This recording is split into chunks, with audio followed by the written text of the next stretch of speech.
Morning po, 3 AM po. Ayan po, nilabas ko na po sila sa incubator. Ilalagay ko na po sila sa brooder cage nila sa kahon para mainitan po sila. Ito po ang procedure.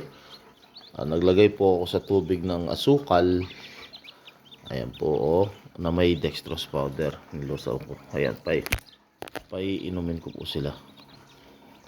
Ayan. Ayan. 3 dip po lang, 3 dip each. Ayan.